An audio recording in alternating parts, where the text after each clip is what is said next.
রমাজানের প্রস্তুতি নাম্বার 1, আমার সেটা বলেন। রমাজানের প্রস্তুতি নাম্বার 1 হচ্ছে যত দুনিয়াবি কাজ আছে সেই কাজগুলোকে কমিয়ে ফেলবো। দুনিয়াবি কাজগুলো কি করবো? মানে দুনিয়াবি যত কাজ, যত ব্যস্ততা যা আছে এগুলোকে কমায় নিয়ে আসবো, যাতে রমজান মাসে আমাকে বেশি বাইরে দুনিয়াবি প্রয়োজনের বাইরে বের হতে না হয়, বেশি ব্যস্ততা আমাকে দুনিয়ার জন্য না করতে হয়।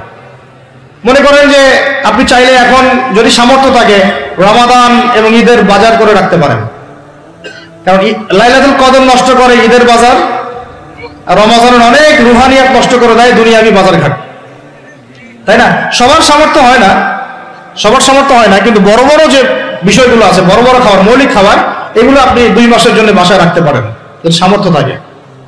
সামর্থ্য নাই তাহলে সেটা আলাদা বিষয়। মোট কথা এটা শুধু একটা বিষয় বোঝাচ্ছি না, দুনিয়াবি যত ব্যস্ততা এগুলোকে কমায় রমাজানের জন্য প্রিপারেশন নিতে হবে। আল্লাহ পাক আমাদেরকে সবাইকে রমাদানের জন্য প্রিপারেশন নেওয়ার তৌফিক দান করেন। এটা হলো মনস্তাত্ত্বিক প্রিপারেশন, যে রমাদান আসতেছে, আমি শাবান মাসেই আমি আমার কাজগুলো গোছাই নিব যাতে রমজানে আমি ফারেক থাকি ইবাদতের জন্য। বুদ্ধিমানের কাজ না এটা? আল্লাহ পাক তৌফিক দান করেন, আমিন। 2 নম্বর হচ্ছে ভাই, রমাজানের আমরা সবাই 30টা সওম রাখবো বলে নিয়াত করি, আল্লাহ পাক তৌফিক দান করেন, আমিন।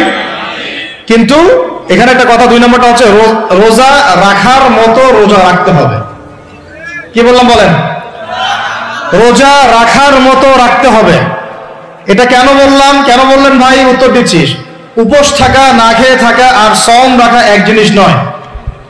পানি ছেড়ে দেওয়া, খাবার ছেড়ে দেওয়া আর ইসলামী সওম এক জিনিস নয়। অনেক ধর্মের মানুষ খাবার পানি ছেড়ে দিয়ে থাকে, উপাস থাকে, থাকে না? হাদিসের মধ্যে নবীজি বলেছেন যে যে ব্যক্তি রোজা রেখে অন্যায় কাজ ছাড়তে পারলো না, মানে আল্লাহর মাসিয়াত ছাড়তে পারলো না, এই যে কাবায়ের ফাওয়াহিশ এগুলো ছাড়তে পারলো না, অশ্লীলতা ছাড়তে পারলো না, মিথ্যা ছাড়তে পারলো না, বেহায়াপনা ছাড়তে পারলো না, তার না খেয়ে থাকায়, পানি না পান করায় আল্লাহর কিচ্ছু যায় আসে না। আর রোজার বিষয় বুঝলাম। রোজা কাকে বলে ভাই? মানে রোজা মানে হচ্ছে আমি আল্লাহ পাকের সমস্ত নিষেধ ছেড়ে দিব। কি করব? আল্লাহর সমস্ত নিষেধ। রোজা থেকেছি, পানি খাচ্ছি না, খাবার খাচ্ছি না, কার ভয়ে? গোসল করার সময় এক ঢোক পানি খেলে কে দেখবে? এই চেতনা তখন কাজ করে, তখন কাজ করে না? চুপ করে 1 লোকমা ভাত খেলে কে দেখবে? কেউ দেখবে? আল্লাহ ছাড়া কেউ দেখবে? কেউ দেখবে না। তারপর আপনি খান না কেন? আপনি খান না কেন? কারণ আপনি অনুভব করেন যে আল্লাহ পাক আমাকে দেখছেন। এটাই হলো ইহসান। এটার নাম কি? ইহসান। এটাই বলা হচ্ছে হাদিসে জিবরিলের মধ্যে, আনতা আবুদুল্লাহ কাআন্নাকা তারাহ, তুমি এমন ভাবে আল্লাহর ইবাদত করো যেন তুমি আল্লাহকে দেখতে পাচ্ছ। ওয়া ইল্লাম তাকুন তারাহু, তুমি যদি আল্লাহকে দেখতে না পারো জেনে রাখো ফাইন্নাহু ইয়ারাক, আল্লাহ পাক তোমাকে দেখছেন। এটাকে বলে আল্লাহ কনসিয়াসনেস বা ইহসান বা তাকওয়া। আর তাকওয়া হাহুনা, তাকওয়া কোথায়? এখানে।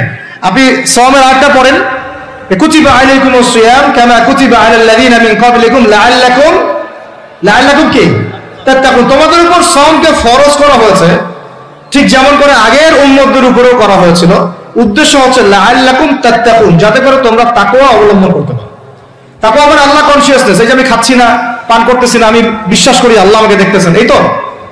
তো সেই বান্দা কেমন করে রমজান চলে গেলে বেনামাজি থাকতে পারে? রমজান চলে গেলে কি আল্লাহ তাকে আর দেখে না? সেই বান্দা কিভাবে সুদ খায়, তখন কি আল্লাহ তাকে দেখে না? সেই বান্দা, একই বান্দা কিভাবে জেনা করতে পারে, মেয়েকে নিয়ে কেমন করে বাইকে ঘুরতে পারে, কেমন করে গায়রা মাহরামের সাথে আমরা ইয়ে করতে পারি, ফ্রি মিক্সিং করতে পারি, কেমন করে সে জুয়া খেলতে পারে, কেমন করে সে মাদক খাইতে পারে, কেমন করে সে আল্লাহ দ্রোহী আইন বাস্তবায়ন করতে পারে, যদি সে এই চেতনা থাকে যে আল্লাহ আমাকে দেখছেন। এই চেতনাটাকে বদ্ধমূল করার জন্যই রমাজান আসে। বলেন সুবহানাল্লাহ। আমি বুঝাতে পারলাম রোজা রাখার উদ্দেশ্যটা কি? ওই জিনিসটাকেই আমাদের ভিতরে ইনস্টল করাই হলো উদ্দেশ্য। লাআল্লাকুম, অবশ্যই বলেন লাআল্লাকুম তাত্তাকুন। তাকওয়া কি কিনতে পাওয়া যায় বাজারে? এই যে আল্লাহ পাক আমাকে দেখছেন, আমি খাবো না, আল্লাহ আমাকে দেখছেন, আমি পান করতে পারবো না, আমার রেস্ট্রিকশন আছে, পিপাসায় গলা ফেটে যাচ্ছে একেবারে রোদের মধ্যে, তাও খাচ্ছি না কেন? কার ভয়ে? ওইটাই জীবনের সব ক্ষেত্রে বাস্তবায়ন করার জন্যই রমজান আসে। বুঝতে পারি না কেন? ওই চেতনাটাই, একই চেতনাটাই জীবনের সবগুলো কাজে বাস্তবায়ন করার জন্য কি আসে? রমাদানের সওম আসে। আমরা শুধু রোজার ফজিলত নিয়ে বয়ান করি, রোজা রাখলে 70 গুণ নেকি হবে না, 70 গুণ হবে, 700 গুণ বাড়াই দিবে। মূল কথা ফজিলত তো ফজিলত পাবোই, মূল কথা এইটা, তাকেও অবলম্বন করতে হবে। আল্লাহ পাক আমাদেরকে তৌফিক দান করেন। কটা বলছি বলেন ভাই? দুইটা মনে থাকবে। এক, দুনিয়াবি কাজ কমায় ফেলা। দুই, কি রোজা রাখার মতো রাখা। তিন নাম্বার হচ্ছে, এটা আমার নিজস্ব একটা পরামর্শ কি, 3 নাম্বার হচ্ছে রোজা রাখার জন্য আমাদের সাহারি করতে হয়, ইফতার করতে হয়। এই তো আল্লাহর ওয়াস্তে সাহারি এবং ইফতারে মুসলমানের মতো খাবার খাবেন, জানোয়ারের মতো খাবার খাবেন না। সাহারি এবং ইফতার এই দুটোতে কি খাবেন? মুসলমানের মুমিনের মতো খাবার খাবেন, জানোয়ারের মতো খাবার খাবেন না। আল্লাহ পাক বোঝার তৌফিক দান করেন। মানে আমরা কিন্তু সাহারিতে কি করি জানেন? 7 পেট খাই। কয় পেট? নবীজি বলেছেন খাবে পেটের 1 ভাগ খাবার, 1 ভাগ পানি, 1 ভাগ, আবার বলি 1 ভাগ খাবার, 1 ভাগ পানি, 1 ভাগ। কার পেট খালি আছে এখন খাওয়ার সময় খাওয়ার টেবিলে? আমাদের ওস্তাদরা বলেন যে মুসলিম উম্মাহ, আমাদের ওস্তাদরা বলেন যে মুসলিম উম্মাহ খাবার টেবিলে হেরে গেছে, সে কখনো জিহাদের মাঠে জিততে পারবে না। বুঝতে পারেন নাই? বুঝতে পারলাম না মনে হয়। যারা খাবারের টেবিলেই হেরে গেছে, এখানেই তো আপনি সুন্নাহ মাফিক খাইতে পারতেছেন না, প্রবৃত্তির কাছে হেরে গেলেন, গপ গপ গপ গপ করে খাচ্ছি 7 পেট ভর্তি করে। এখানে তো খাবারের সামনে হেরে গেলাম, প্রবৃত্তির সামনে। সে আবার কাফেরদের সাথে জিতবে কেমনে? জিতবে আগে নিজের প্রবৃত্তির উপর জিহাদের উপর জিততে হবে। আমার মন চাচ্ছে জেনা করি, করবো না, এটার নাম জিহাদ, এটাও জিহাদ। মন চাচ্ছে সুদ খাই, একটু খাবো না, এটার নাম কি? জিহাদ। মন চাচ্ছে নামাজ না পড়ি, ঘুমায় থাকি, মন চাচ্ছে না, মন বলতেছে ঘুমাই ঘুমাই ঘুমাই, কিন্তু নামাজ পড়তে হবে। এই উঠলাম, ওযু করলাম, গেলাম, এর নাম কি? এটাও এক প্রকার কি, বরং নফসের সাথে জিহাদটা অনেক বড় জিহাদ বলা হয়েছে, বলা হয় নাই? এটা মানুষকে শক্ত করবে। একটা মেয়ে সেটা প্রেম করতে মন চায়, করবো না, ওকে দেখবো না, যাবো না কাছে, এটা শক্ত থাকার নাম কি? এটা মনে নফসের সাথে কি বুঝেন? তো আল্লাহ পাক আমাদেরকে নফস শক্ত করার তৌফিক দান করেন। তো ভাই খাবার ইফতারেও এভাবে 7 পেট খাবেন না, সারিতেও খাবো না, ওয়াদা করি তো ইনশাআল্লাহ। শোনেন, পরিমিত খাবেন, পুষ্টিকর খাবার খাবেন, পরিমিত খাবেন কিন্তু পুষ্টিকর খাবার খাবেন, তাহলে যথেষ্ট হবে ইনশাআল্লাহ। আর এখনকার যে খাবার, এদের বেশিরভাগই ভেজাল। যত বেশি খাবো তত দ্রুত অসুস্থ হবো। তো এই যে আমরা দিন দিন যে দুর্বল হয়ে যাচ্ছি, বুঝতে পারতেছেন না আপনারা? এটা দিন দিন যে আমরা আগের জেনারেশনের মতো শক্ত না। আমাদের দাদারা, তার দাদারা যেরকম স্ট্রং ছিলেন, আমাদের ইয়াংরাও কিন্তু অত স্ট্রং না। একটা ইয়াং ছেলেকে আপনি এখন 50 বছরের একজন মুরব্বীর সাথে পাঞ্জা লাগায় দেন, পারবে না, ওই চাচাই জিতবে। তো এটার কারণ হচ্ছে ভেজাল খাবার, ভেজাল পরিবেশ, ভেজাল সবকিছু। আমরা যা খাচ্ছি বেশিরভাগই বিষ। আর আল্লাহর কসম, এগুলো মনিটর করার দায়িত্ব সরকারের, এগুলো মনিটর করার দায়িত্ব প্রশাসনের। এদেরকে মোবাইল কোর্টের আওতায় নিয়ে এসে একদম 1 বছরের জন্য ঢুকাইতে ভিতরে। আইনের সঠিক প্রয়োগ হলে এমনি সিনা হয়ে যাবে। বাঙালিদেরকে শুধু মিষ্টি মিষ্টি কথা বলে কাজ হবে না, মাঝে মাঝে কঠিন শাসন লাগে। বড় বড় কান্ট্রিগুলো আপনারা দেখে আসেন, মনে করেন রাস্তায় ড্রাইভিং এর সীমা দেওয়া আছে 100 কিলো, ওরা যদি 110 120 চালায়, কেউ কিচ্ছু বলবে না, কোনো ট্রাফিক পুলিশও নাই। মোবাইলে একটা মেসেজ চলে আসবে যে তোমার এই 1500 রিয়াল 2000 রিয়াল জরিমানা করা হয়েছে, দিবানা ড্রাইভিং লাইসেন্স বাতিল। ওটা বাতিল তো হবেই, 6 মাসের জন্য জেল খাটবা, বাপ করে টাকা দিয়ে আসবে। টাকা না দিলেও আর ভয়ে চালাবে না, বাবারে বাবা একবার 1500 রিয়াল খাইছি, আবার খাওয়া যাবে। আইন শুধু থাকলে হয় না, আইনের একদম কঠোর বাস্তবায়ন থাকতে হবে। এই জিনিসটা যদি থাকে, দেখবেন সমাজ ঠিক হয়ে গেছে ইনশাআল্লাহ। আল্লাহ পাক আমাদের সবাইকে কথাটা মন থেকে বোঝার তৌফিক দান করুন। আমরা কি কারো শত্রু? আমরা সবার শুভাকাঙ্ক্ষী। যদি এই জিনিসটা শক্তভাবে বাস্তবায়ন করা যায়, দেখবেন খাবারের ভেজাল এমনি বন্ধ হয়ে গেছে। মানুষকে মেরে ফেলতেছে খাবার দিয়ে, 3 দিনের বাসি তেল দিয়ে রান্না করছে, বললো একদম টাটকা রান্না, খেয়ে ফেলে। এই যে কোলেস্টেরল বেড়ে গেল, ক্যান্সার হচ্ছে। গরু ইনজেকশন দিয়ে ফুলায় খাবায় মোটা তাজা করে ফেলা যায়, করে নাই? কি অবস্থা মানুষের বুদ্ধি! চালের মধ্যে এটা মিশাচ্ছে, ডালের মধ্যে ওইটা মিশাচ্ছে, পানির মধ্যে কি মিশাই দিচ্ছে, ড্রেনের পানি বলতেছে মিনারেল ওয়াটার। হ্যাঁ, ডাব খাবেন, ডাবের পানি আগে ইনজেকশন দিয়ে বের করে ফেলাইছে, আগে খাই ফেলছে, অল্প একটু বাকি আছে, ওটার দাম ঢাকার চেয়ে 150 টাকা। নিচ থেকে উপর পর্যন্ত আমাদের সমাজে খালি প্রতারণার প্রতারণা চলতেছে। এই কারণে আমাদের উপর থেকে আল্লাহর রহমত দিন দিন উঠে যাচ্ছে। আমাদেরকে সতর্ক হওয়া উচিত, আমাদেরকে সৎ হওয়া উচিত। সৎ হইতে পয়সা লাগে না। সৎ হইতে পয়সা লাগে? সবাই যার যার জায়গা থেকে ভালো হয়ে যায়, কিচ্ছু করা লাগবে না ইনশাআল্লাহ। আপনি মাদক খায়েন না, কেউ জোর করে মাদক খাওয়াবে? আপনি নিজে সুদ খায়েন না, কেউ জোর করে সুদ খাওয়াবে? এখানে কেউ মাদকের দোকান দিল, আমরা খাই না, ও দোকান নিয়ে চলতে পারবে না, টামটোপলা বাঁধে চলে যাবে, কি করবে? চাইতে বাধ্য সে। আমরা খাইলে সে ব্যবসা করবে। আল্লাহর ওয়াস্তে আমরা কোন রকম প্রতারণার কাছেও যাব না, হারামের কাছেও যাব না, এবং অন্যকে আমরা প্রতারিত করবো না ইনশাআল্লাহ। বাজার মার্কেটে একটা অনেক জটিল বিষয়। রমজান মাস আসলেই দেখবেন দাম বাড়া শুরু হয়েছে। এখনই অসাধু ব্যবসায়ী যারা, ওরা রিস্টোর করে ফেলাইছে, ওরা আবার সিন্ডিকেট করে ফেলবে যে এই দামের বাইরে যাবে না। তখন আবার দেখবেন যে সরকার বিপাকে পড়ে গেছে, দাম আর কন্ট্রোল করতে পারতেছে না, তখন ভর্তুকি দেওয়া লাগতেছে, আবার ওদেরকে আইনে আনা লাগতেছে। মানে আমরা নিজেরাই ঠিক নাই। কারা ঠিক নাই? আমরা নিজেরাই ঠিক নাই। এই কারণেই তো আমরা, মানে আমাদের সমাজের উপর থেকে আল্লাহ পাকের রহমত বরকতটা উঠে যাচ্ছে দিন দিন। আপনি দেখে নিয়েন যে পণ্যের দাম এখন 200 টাকা, রমজান মাস আসলে দেখবেন 250 টাকা 300 টাকা বাড়াই দিচ্ছে। এটা ব্যবসায়ীরা করবে, অনেকেই, অনেক অসাধু ব্যবসায়ী করবে, এটা অনেকেই করবে, এখনো চলতেছে। আমাদের বাংলাদেশে এমন কিছু নাই যেটা উৎপন্ন হয় না। আমরা যদি আমাদের এখানে সঠিক জাকাত ভিত্তিক অর্থনীতি থাকতো, এবং সততা থাকতো, ইনসাফ থাকতো, আমানত থাকতো, আমাদের জিনিস আমরা খেয়ে শেষ করতে পারতাম না, এরপর বাকিটা রপ্তানি করতে পারতাম। অনেক কথা ভাই, এগুলো অর্থনীতির বিষয়, আরেকদিন কথা হবে চল। রমজানে আসছে যেহেতু, এতটুকু নসিহত করি। 3 নাম্বার, যে ভাই আমরা এমন ভাবে খাবো না যে খাওয়ার মনে হয় জানোয়ারের খাওয়া। ঠিক আছে ভাই? পুষ্টিকর খাবার খাবো, কিন্তু পরিমাণে কম। কম বলতে কি একবারে কম না, আপনার প্রয়োজন অনুযায়ী 3 ভাগ করে, 1 ভাগ খাবার, 1 ভাগ পানি, 1 ভাগ ফাঁকা, সুন্নাহ অনুযায়ী। আল্লাহ পাক তৌফিক দান করেন, আমিন। 4 নাম্বার হচ্ছে রমাদান মাস মানেই কোরআন। রমাদান মাস মানে কি? এই রমজানে আমরা সবাই বেশি থেকে বেশি কোরআন তেলাওয়াত করবো ইনশাআল্লাহ। কারা কারা পারি হাত তুলি? আলহামদুলিল্লাহ, হাত নামান। সবাই পারেন কোরআন তেলাওয়াত? মাশাআল্লাহ, মাশাআল্লাহ। এটাই তো চাই, বাংলাদেশের ঘরে ঘরে প্রত্যেক ব্যক্তি যেন কোরআন তেলাওয়াত করা জানে। এটাই তো আমরা চাই। এমন যদি হয় যে 100% মানুষ কোরআন তেলাওয়াত করতে পারে, 16 কোটি মুসলিম, দিন কায়েম হয়ে যাবে ইনশাআল্লাহ। ইনশাআল্লাহ, ইনশাআল্লাহ। ভিতরে কাজগুলো করেন, আল্লাহ পাক তৌফিক দান করেন। তো ভাই, কোরআন আমরা রমজানে বেশি থেকে বেশি পড়বো ইনশাআল্লাহ ভাই, ঠিক আছে? যারা পারি না, একটা লিমিট ফিক্স করি, কমপক্ষে দিনে 1 পারা, দিনে কমপক্ষে 1 পারা, তাহলে 30 দিনে 1 খতম হবে। ওকে, আরো বেশি পারি 2 পারা, তাহলে 2 খতম হবে। আরো বেশি পারি 3 পারা।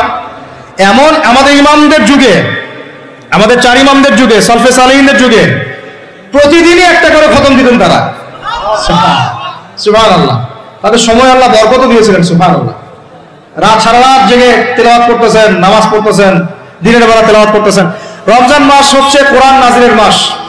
এই মাসে যে হতভাগা কোরআন পড়তে পারলো না, তার জন্য আফসোস করা ছাড়া কিছু করার নাই। রমজান মাসে কোরআন আগে পড়বো, কোরআন শিখবো, না পারলে কি করবো? না পারলে 1 মাসে শিখবো, অন্যকে শেখাবো, কোরআনের দার্স দিব, কোরআনের মাহফিল হবে, কোরআনের তাবলীগ হবে, কোরআন নিয়ে আলোচনা হবে ইনশাআল্লাহ। আমরা জানবো কোরআনের মধ্যে কি আছে। এটা জানার সবচেয়ে উত্তম মাস হচ্ছে কি? রমাদান। আল্লাহ পাক তৌফিক দান করেন, আমিন। যারা আমরা আরবি জানি টুকটাক ভাঙাচোরা, তারা আমরা এটার অর্থ করবো ইনশাআল্লাহ। যারা আমরা আলেম ওলামা আছে অনেকেই, যারা ইফতা দিয়েছি, দাওরা দিয়েছি, বা আমরা তালেব ইলম ওলামা একরাম যারা আছে, আমরা এই কোরআনের তাফসীরগুলো পড়বো ইনশাআল্লাহ। মানে কোরআনময় রমাদান, কোরআনময় কি?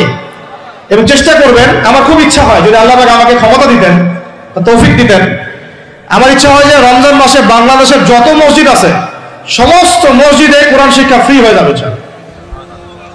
ভালো উদ্যোগ না? বাংলাদেশে কত মসজিদ আছে? 1000 না লাখ? লাখ না কোটি? হয়তো কোটি কোটি মসজিদ থাকতে পারে। প্রত্যেকটা মসজিদে যদি বিনামূল্যে কোরআন শিক্ষা কার্যক্রম করা যেত রমজান মাসে, 1 মাসে আপনি দেখতেন প্রায় মিনিমাম 5 কোটি মানুষকে কোরআন শেখানো যায়। তাও হাতে কলমে। তাও কি?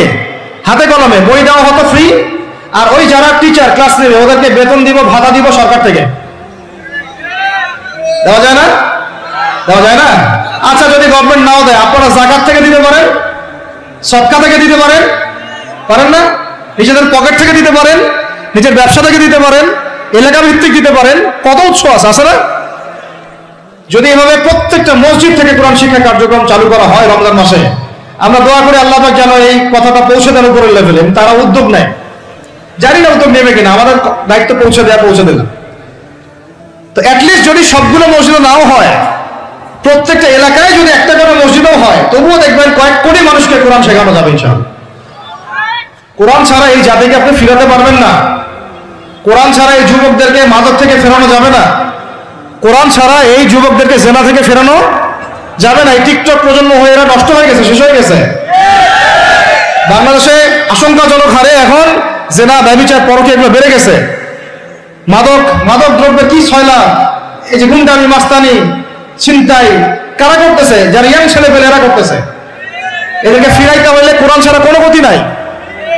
আইয়ামে জাহেলিয়াতের সেই মানুষগুলো কোরআনের আলোয় শ্রেষ্ঠ মানুষে পরিণত হয়েছে। কথা বুঝতে পারেন নাই? আইয়ামে জাহেলিয়াতের সেই মানুষগুলা যারা একসময় নিজের মেয়েকে দাফন করেছিল জীবন্ত। ইন্না লিল্লাহি ওয়া ইন্না ইলাইহি রাজিউন। চিন্তা করা যায়? আপনি আপনার মেয়েকে দাফন করতে পারবেন জীবন্ত? পারবেন? বলেন। এরকম মানুষ যারা এই কাজ করেছিল, তারা কোরআনের সংস্পর্শে এসে সোনার মানুষে পরিণত হয়েছে। এই কিতাব আল্লাহ পাক নাযিল করেছেন ওই ঘরের উপরে উঠিয়ে রাখার জন্য না, মাঝে মাঝে বের করবো, ধুলা মুছবো, চুমু খাবো, রেখে দিব, এই জন্য না। বাবা মারা গেছে, খুললাম, পড়লাম, সব বক্সায় দিলাম, এই জন্য না। শুধু এই কিতাব আল্লাহ পাক নাযিল করেছেন যারা আমরা হৃদয়ে ধারণ করি। কোথায় ধারণ করি? তো হৃদয়ে ধারণ করবো তো তখনই যখন আমি বেশি তেলাওয়াত করব, বেশি বেশি পড়বো, সবাইকে পড়াবো, শেখাবো। আল্লাহ পাক আমাদের সবাইকে কোরআনের বিপ্লব ঘটানোর তৌফিক দান করেন, আমিন। তো প্রিয় ভাইরা, 4 নম্বর কাজ, কোরআন শিখবো, পড়বো, শেখাবো, দার্স দিব। কোরআনের একদম বিপ্লব। রমজান মাসে ইনশাআল্লাহ কোরআনময় রমাদান হবে। রমজান মাসে অন্য কোনো বইও পড়ার দরকার নেই। প্রয়োজনে কোরআন পড়েন, হাদিস পড়েন আর কোরআন পড়েন। কোরআন এবং হাদিস, অন্য কোনো বই, বিষয়ভিত্তিক বই পড়ার দরকার নাই। আর অ্যাটলিস্ট 1 মাস আপনি না পড়েন। এরপরে আসি 5 নাম্বার। একটু বড় হয়ে যাচ্ছে যদিও, আমি সংক্ষিপ্ত করে বোঝাচ্ছি, শোনেন। 5 নাম্বার হচ্ছে রমাদান মাসে, একটু ধৈর্য ধরেন। রমাদান মাসে আমরা ফরজ ইবাদত গুলোকে সর্বোচ্চ গুরুত্ব দিব ইনশাআল্লাহ। যেমন সবার আগে কি? সালাত। এই একটাই বল, সালাত। সালাত নাই, ইসলাম নাই। সালাত নাই, সে ব্যক্তি মুসলিম না। সোজা কথা শোনেন, সালাত অস্বীকার করে সে ব্যক্তি মুসলিম না। নবীজি বলছেন, মান তারাকা সালাতান মুতাআম্মিদান ফাকাদ কাফারা। কেউ যদি ইচ্ছা করে সালাতকে অস্বীকার করে, ছেড়ে দেয়, সে ব্যক্তি কি হয়? কাফারা, কুফরি করে। সালাত না পড়ার কারণে ইমামগণ বলেছেন তাকে মুসলমানদের কবরস্থানে দাফনও করবে না। কোন কোন ইমাম বলেছেন তাকে জানাজাও দিবা না। কোন কোন ইমাম বলেছেন তাকে জেলখানায় বন্দী করে রাখবা। কোন কোন ইমাম বলেছেন তাকে মৃত্যুদণ্ডের শাস্তি দিবা। আমি এমনি বলতেছি না, ইমামদের কওলগুলো পড়ে দেখেন।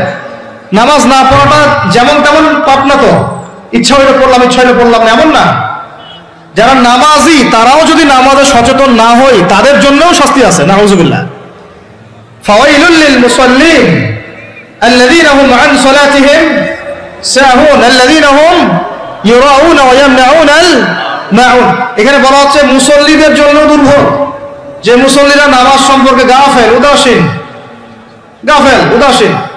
আবার যারা মানুষকে দেখানোর জন্য নামাজ পড়ে এবং এই যে ছোটখাটো সাহায্য করতে অস্বীকৃতি জানায়, সূরা মাউন পড়েন, তাহলে মুসল্লিদের জন্য গাফেলতির যদি শাস্তি হয়, তাহলে যারা পড়ে না ওদের কি হবে বলেন? ওই যে ওই সূরাটা কি এর নাম? মুজাম্মিল না মুদ্দাসসির? হাফেজে কোরআন কি আছে? মা সালাকাকুম ফি সাকার। জাহান্নামে যখন ঢুকানো হবে, এই ফেরেশতারা জিজ্ঞাসা করবে, কিসে তোমাদেরকে জাহান্নামে নিয়ে আসলো? কি পাপ করছিলা? তারা বলবে, তখন তারা বলবে ক্বালু, তারা বলবে, জাহান্নামীরা বলবে, লাম নাকু মিনাল মুসাল্লিন। কি বলবে তারা? লাম নাকু মিনাল মুসাল্লিন, আমরা মুসল্লি ছিলাম না, আমরা নামাজ পড়তাম না। তাহলে বেনামাজির পরিণতি কি বলেন? জাহান্নাম। ওয়ালাম নাকু নুতঈমুল মিসকিন, আর আমরা মিসকিনদেরকে খাবার দিতাম না। সুবহানাল্লাহ। আল্লাহ পাক আমাদেরকে সালাত আদায় করার তৌফিক দান করেন। রমাদান মাসে শক্ত করে নামাজ পড়বেন ইনশাআল্লাহ, আল্লাহ পাক তৌফিক দান করেন। 5 ওয়াক্ত নামাজ চেষ্টা করব জামাতে পড়ার জন্য। যদি জামাত ছুটেও যায়, তাও পরে জামাত করে নেবেন। সেটাও না পড়েন, অ্যাটলিস্ট বাসায় পড়বেন। রাজি আছেন? এখন কথা হচ্ছে যে নামাজের সাথে আরো অনেক ফরজ আছে না? যেমন পর্দা কি ফরজ না ফরজ না? যাকাত ফরজ না ফরজ না? তারপরে আল্লাহ পাকের আনুগত্য করা এটা ফরজ না ফরজ না? রাসূলের আনুগত্য, তাওহীদ ফরজ না সুন্নাত? এই জিনিসগুলো ফরজগুলোকে শক্ত করে ধরবো ইনশাআল্লাহ। রাজি আছেন? তাহলে 4 নম্বর হচ্ছে রমজান, এটা কি 5 নম্বর না? 5 নম্বর রমজান মাসে ফরজ ইবাদতগুলোতে সর্বোচ্চ গুরুত্ব দেব ইনশাআল্লাহ।